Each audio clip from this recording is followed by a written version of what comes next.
महानगरपालिका काल सुप्रीम कोर्टामध्ये या याचिकेविरुद्ध अपील केलेलं आहे।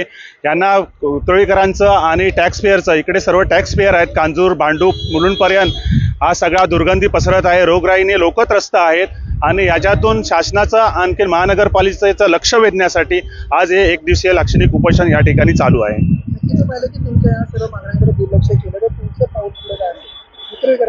हे बघा, प्रामुख्याने मुंबईमध्ये 4 डम्पिंग आहे, त्यापैकी गोराई हे डम्पिंग पूर्णपणे बंद आहे आणि ईशान्य मुंबईमध्ये मुंबईचा पूर्ण कचरा हा 3 डम्पिंग ग्राउंड ईशान्य मुंबईत गेली 25-30 वर्ष कार्यरत आहेत। इकडच्या लोकांना जगण्याचा अधिकार नाही आहे का?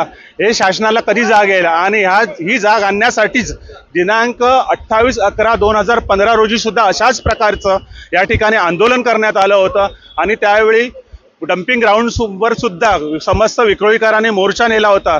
त्याप्रमाणे संविधानाने जी आयुधं आम्हाला दिलेली आहेत ती